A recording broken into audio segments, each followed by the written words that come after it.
Sete Raios Podcast, Evadidos da Matrix.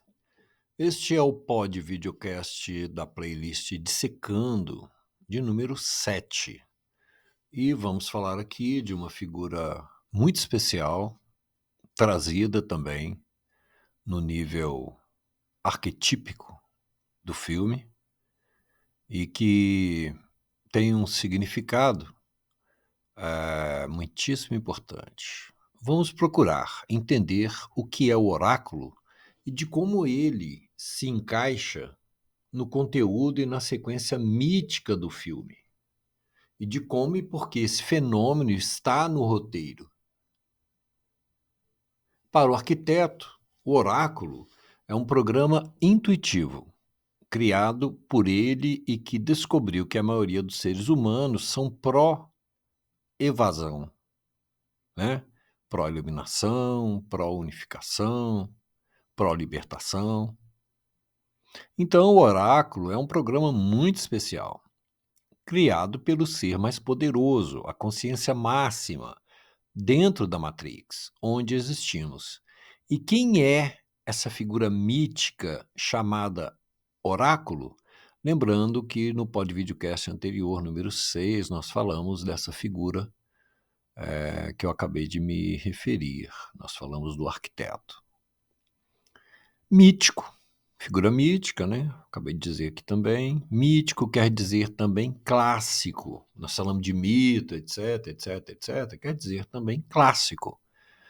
Um acontecimento heróico, fantástico, fabuloso, ou mesmo uma lenda ou crença que, devido à credibilidade de muitas pessoas ao longo do tempo, virou algo clássico, muito conhecido e passou a fazer parte da memória cultural, do imaginário, das imagens da mentalidade daquela cultura ou da cultura universal.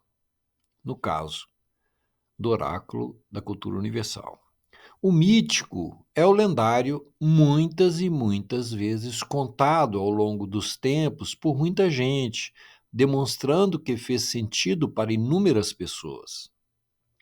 Os oráculos e suas previsões e sua importância histórica acabam por ser um fenômeno que sempre produziu um paralelo ou uma colaboração com as manifestações místicas, e devido a isso, não poderia ficar fora da sequência de arquétipos que compõem a mentalidade ocidental e que são muito bem colocados na sequência, né, na narrativa do filme Matrix, cumprindo suas funções e valorizando a trama. Na saga Matrix, quando Neo se encontra com o arquiteto, ele conta que, embora o oráculo tenha sido criado para pesquisar e compreender a psique humana, o oráculo é uma mulher, né? Ela acabou por demonstrar empatia pela espécie humana e passou a prever o futuro, se tornando a mãe da Matrix. Além de prever o futuro, o oráculo de Matrix pode também modificá-lo em algumas circunstâncias, manipulando os indivíduos pelo medo e pela falta de esperança. O arquiteto, que é o pai criador da Matrix, revela a Neo no filme 2, o Reloaded, Matrix Recarregada, né, o Matrix de 2003, que, de tempos em tempos, surgem anomalias dentro da Matrix, indivíduos cuja mente não se submetem a ela. Foi para aumentar o controle que o arquiteto criou a profecia do escolhido, prevendo que ele nasceria para libertar a humanidade. Como os escolhidos anteriores que se manifestaram, o que fizeram foi aumentar a guerra, o arquiteto introduziu o amor no programa original de Neo, mas isso deixou os eventos mais imprevisíveis para o oráculo.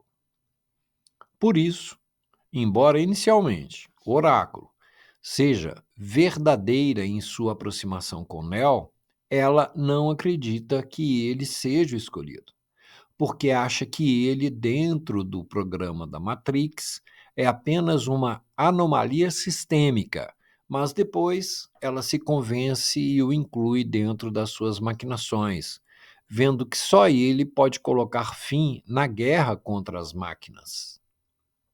Usando o momento de sincronicidade e aludindo magicamente à pílula vermelha que Neo tomou, a Oráculo lhe oferece uma bala também vermelha, que ele aceita, e esse episódio aproxima os dois.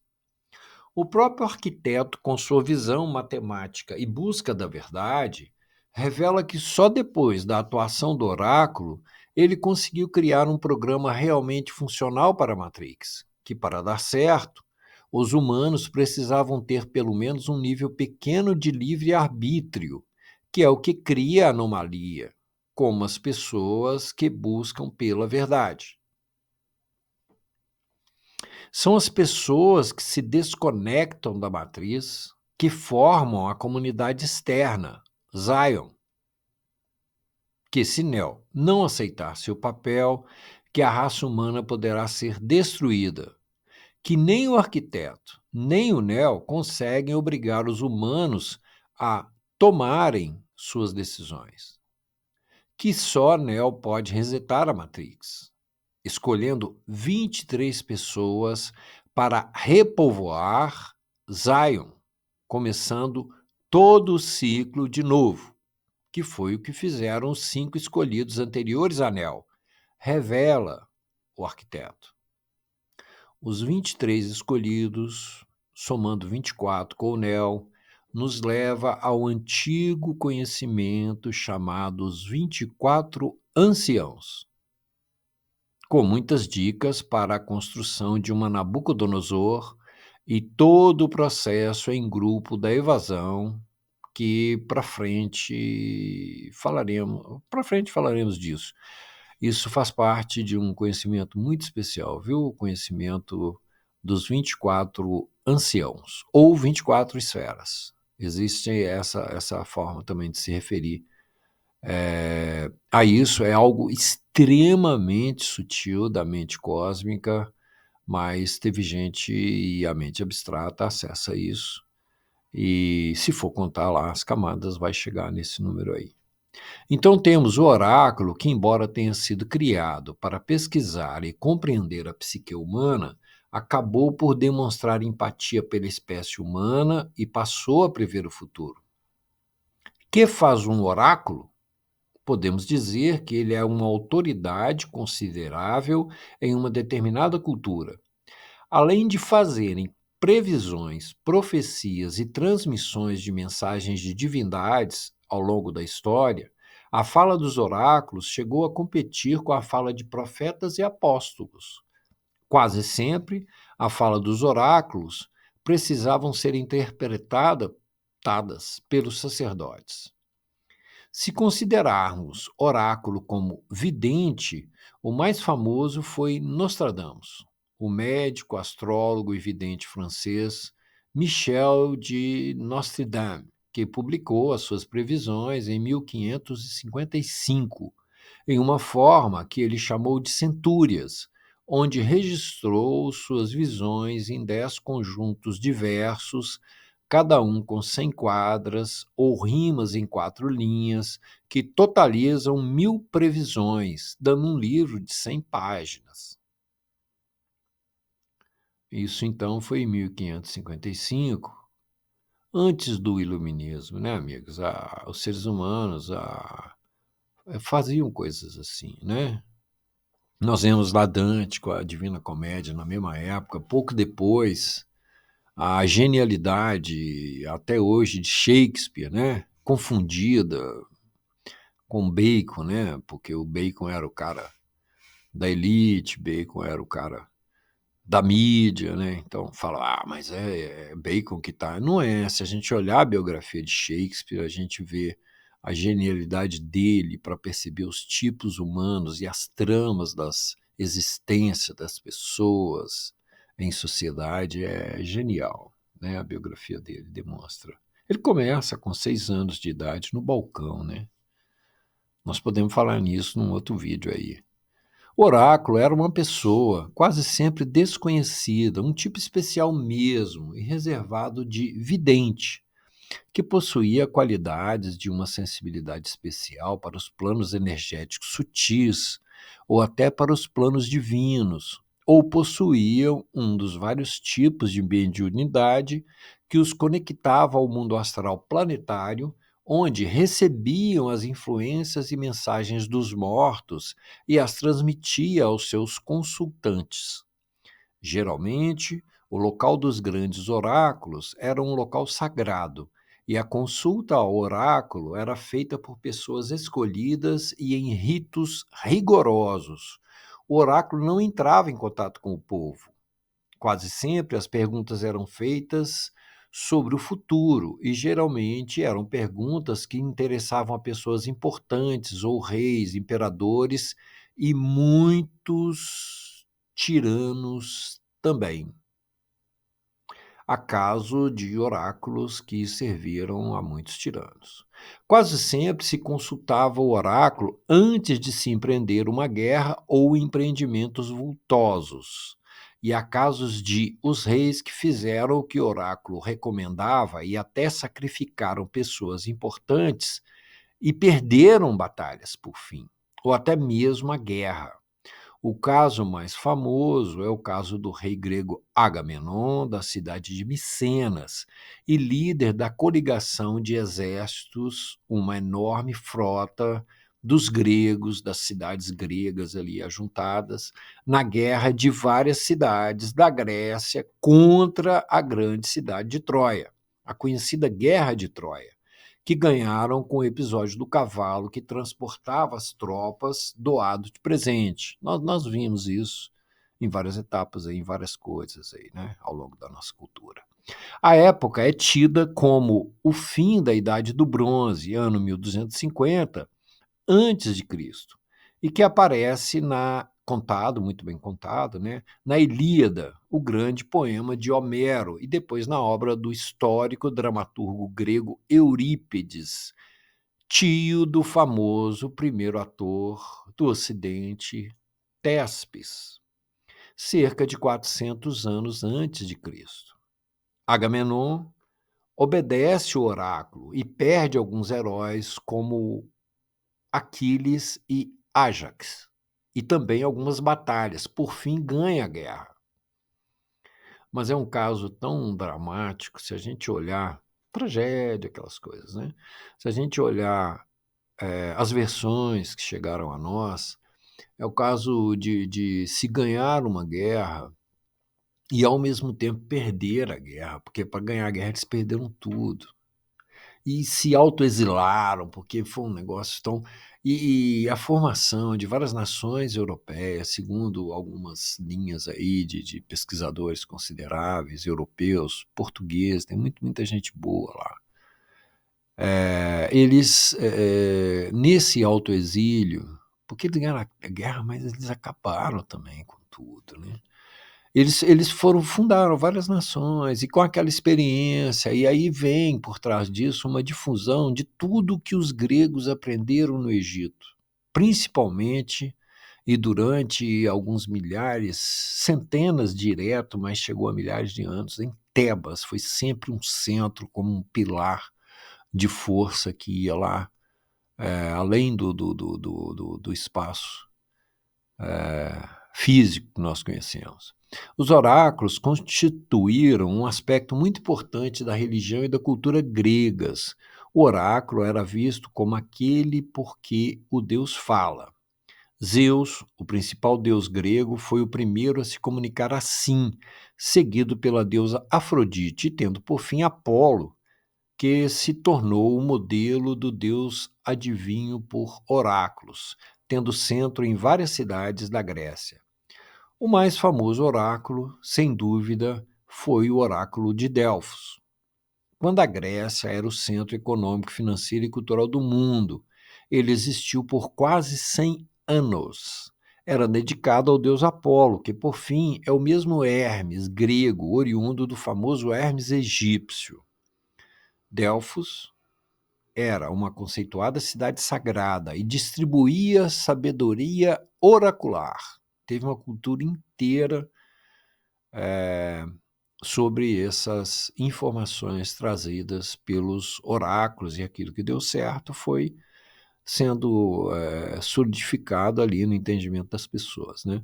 Não podemos confundir os oráculos com as magias de percepção da aura, como o tarô, o baralho cigano, a quiromancia, os búzios, o I Ching, as runas, etc., ou outras formas de adivinhação. Nem tampouco podemos confundir com a radiestesia, uma prática que usa instrumentos rudimentares, é só um termo rápido, para ler as energias dos ambientes. A radiestesia está exatamente na linha divisória entre a ciência acadêmica e a ciência esotérica. Atman é o centro de força, de renovação, de motricidade, inteligência, de conhecimento, para a evasão da Matrix, para a libertação, para a unificação, para a iluminação. Essa força que a partir do aparelho, né, do coração energético, subindo para o aparelho, né, a cabeça energética, vai possibilitar todo esse processo de evasão. Então, falamos no podcast anterior, o número 6, do Supremo Arquiteto, que foi quem fez esses programas todos, né? E as possibilidades até de se transcender esses programas, né? O Deus Altíssimo, chamado Javé, Jeová, Jeová o Demiurgo, ou o Espírito do Mundo. Quando a gente fala em transcender, a gente está falando em transcender. Isso também. O IHWH, Yod-Heh-Vav-Heh, Adonai, Senhor e Mestre, de quem provém os conhecimentos publicados por Enoque, nas chaves de Enoque, sobre a consciência auxiliar de Javé, o Tetragrammaton, que é a própria consciência universal elementar da Matrix, cujo duplo se encontra em nós e em todos os átomos de tudo que pudermos alcançar.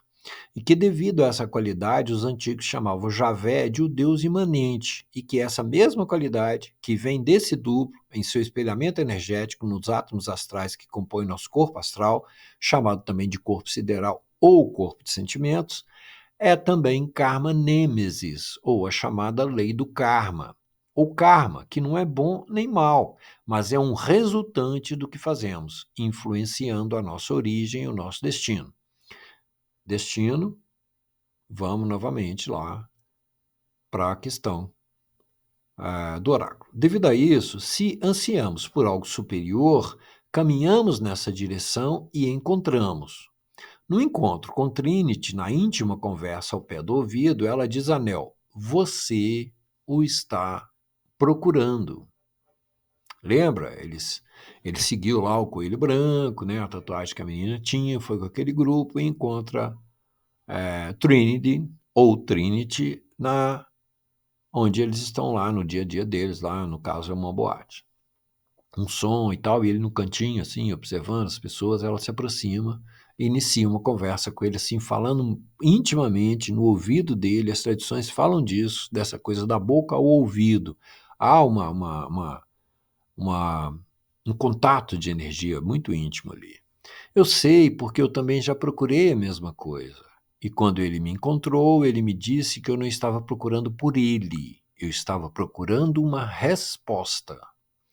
Percebe o clima de mistério, de conversa com poucas palavras, da tendência para os símbolos, para que um pingo seja a letra que permeia a busca da verdade? E Trinity completa. É a pergunta que nos impulsiona, Neo. Foi a pergunta que te trouxe até aqui. Você conhece a pergunta, assim como eu. E Neo responde: o que é a Matrix? Que é o mesmo que perguntar onde está a verdade, o que é o mundo, o que é o nosso mundo, o que é isso que nos aprisiona, como nos safamos, nos evadimos disso, o que é a Matrix? Esta é a pergunta que formaliza e dá valor esotérico ao filme. A resposta está aí, Neo. Ela está à sua procura. E Trinity responde e finaliza. E ela te encontrará se você desejar. A tradição nos fala da solução pela pergunta, pela vontade, pelo anelo do coração. Não tinha lá os filósofos, os estoicistas, né? Se não me engano, que respondiam também com pergunta, porque a solução está na pergunta, né? É essa pergunta que vira aquele anelo do coração. E a tradição nos fala da solução pela pergunta, pela vontade, pelo anelo do coração. O desejo da alma desapegada, que renuncia. É essa renúncia aos próprios interesses, lá no íntimo, no plano da motivação principal, no plano do nosso propósito de vida, para obter a resposta a um desejo existencial poderoso pela verdade, que vem de um puro anelo do coração, que nos permite a renúncia processual da vontade, fazendo com que a vontade não mais desvie nossa energia para o desejo pelas coisas comuns, nos faz mais reflexivos, metódicos, econômicos, inteligentes e realizáveis. Ao longo do caminho, surge disso uma nova vontade mágica. Estamos falando da vontade, não estamos falando do desejo, hein? Chamada pelos antigos de o despertar dos magos brancos da terra. Essa nova vontade tem também essa referência. E podemos completar, está realmente em curso. Então, mais econômicos, temos menos domínio do espaço mental pelo raciocínio. E nossos mega conflitos interiores conduzem, pois, a uma nova energia que vem do coração, que é para onde olhamos, ocupa nossa cabeça, nos dando certa certeza das coisas.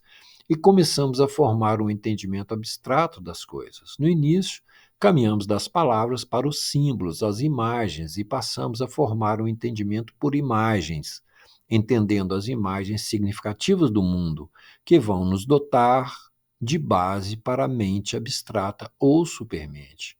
E com ela vamos construindo os novos corpos de evasão, os corpos de luz. Esses corpos são construídos pela nova atividade do chakra coronário, trabalhando com a nova força liberada da mônada, que é a abertura definitiva das funções de Atman no coração energético. Coração esse que já se fez inteligente pela renovação da vontade que descrevi acima. O primeiro degrau desse processo é o conhecimento dessas coisas. O segundo degrau é a conexão com esse centro de forças no coração, Atman, por detrás do osso sternum, que não por acaso os antigos gregos deram o nome de irradiador, no centro do peito, e pela consequente ativação do chakra cardíaco, mediante esse despertar. O terceiro degrau e os degraus subsequentes dizem respeito à ativação dos neoatributos mentais ou interiores da nova mente, a mente abstrata, pela ativação dessa nova energia interior, da glândula pineal e do chakra coronário, o chakra de 1000 pétalas. Só assim podemos romper a hipnose coletiva da Matrix e nos dirigir ao que está acima da Matrix, para Zion ou Zion, que é a Arca de Noé que nos levará à Matrix original. Matrix nos traz a libertação na forma ocidental, com figuras metafóricas como o Escolhido, a Trindade, o Nabucodonosor, Zion, o Morfeu, o Oráculo, os combates, a oposição, a tensão e outras imagens que compõem essa linha de soluções para a evasão. Nos videocasts anteriores mostramos como Atman, a centelha da eternidade, libera um benefício chamado inteligência do coração, que com sua força específica vai abrir na mente, no campo da pineal do chakra coronário, mediante seu progresso em entendimento e ação interiores, a chamada mente cósmica, atualmente por boa fonte nomeada de mente abstrata, como descrevemos também acima e outros podcasts também. Mas precisamos saber que é como a condição de escolhido, que não é por merecimento, mas por graça da esfera universal da Trindade, que esse renascimento se realiza, mediante esse grande oráculo interior que nos liga ao plano da eternidade chamado Atman, a semente cósmica. Então, Atman é o grande oráculo e ele é interior.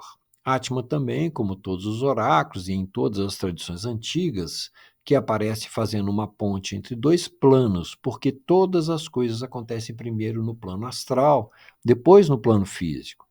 A memória, que é onde fica mesmo a informação, que é o grande banco de dados da matéria, é o etérico, o plano etérico, que está engendrado no plano físico. O etérico é o campo energético, o campo quântico do plano físico, das coisas materiais, de tudo, de qualquer coisa. Então, nos últimos milênios, há muitos registros de oráculos e todos os historiadores antigos falam deles, prevendo porque fazem essa ponte entre esses planos. E daí, e é daí que vem as suas revelações, predições, falas truncadas e profecias, porque eles fazem essa ponte entre os dois planos, a coisa acontece primeiro no astral, então eles conseguem trazer isso de lá. Mas nesse nosso nível de análise, de busca da verdade, solucionando os problemas da evasão da Matrix, o grande oráculo que temos em nós, evidentemente, também liga dois planos. Melhor dizendo, como todos os oráculos, duas esferas, uma sempre dentro da outra, no complexo da Matrix, que também tem 7 planos, 7 esferas. Então, temos dentro do nosso coração energético, dentro das nossas esferas energéticas particulares, junto com o nosso coração físico, mas imensa e setuplamente dimensionado, um grande oráculo chamado Atman, o verdadeiro oráculo. Chama-se ler a rota, as imagens abstratas que sentimos a partir desse campo energético renovado do coração, de como percebemos o próximo passo no caminho interior de renascimento e libertação, sob árduo trabalho de atenção, sob constante dedicação. Então, com a ajuda de Trinity, a corda de força tríplice do raio tríplice da luz una, seguimos, passo a passo, evadindo todo dia, em nosso processo interior, a antiga prática secreta dos irmãos invisíveis. Temos, atuando em acesso ao oráculo, não por acaso, a figura do chaveiro. É o chaveiro quem dá acesso às portas. Jesus Cristo mesmo disse que ele é a porta. E no Matrix 2, de 2003, o chaveiro fala a Neo que sabe de um prédio e sabe porque é o seu propósito, a razão pela qual ele está ali. Ele diz: existe um prédio. Dentro deste prédio há um andar onde nenhum elevador para e nenhuma escada alcança. Esse andar é cheio de portas. Essas portas levam a muitos lugares, lugares ocultos, mas uma porta é especial. Uma porta leva à fonte. Somente o escolhido poderá abrir essa porta, e somente durante esse tempo ela será aberta. Uma chave é acionada e Neo é conduzido à presença do sublime arquiteto. Algumas tradições falam do grande irmão, que é aquele que conhece o caminho. Ele é um portador de chaves, pois conhece as várias portas. Temos na figura de São Pedro o portador das chaves do céu. O edifício é o segredo, também chamado de segredo que não pode ser revelado. Mas ele não pode ser revelado porque não está no nosso plano. Ele não pode ser revelado porque está no andar inacessível, sem elevadores ou escadas. A tradição fala do inacessível, do supremo abstrato, que só pode ser alcançado pela mente abstrata, a supermente, a nova mente mais antiga que o mundo. Por outro lado, todas as literaturas sagradas que falam da antiga ciência da evasão são escritas em chaves de comunicação, chaves de linguagem e chaves de interpretação. Não bastava isso por parte de 1984, 1948, pois é ironizando o grande irmão verdadeiro, um gigante dos mistérios do invisível, seja um estudante, um iniciado, um portador de chaves, que George Orwell, em seu 1984, usou esse termo grande irmão para designar os dominadores globais e sua sanha de controle da humanidade através da violência psicológica, da censura e da intimidação. Sete Raios Podcast, Evadidos da Matrix. Compartilhe com quem tem a ver, inscreva-se, dê like, deixe também ali a sua observação debaixo do vídeo. Ajude o canal.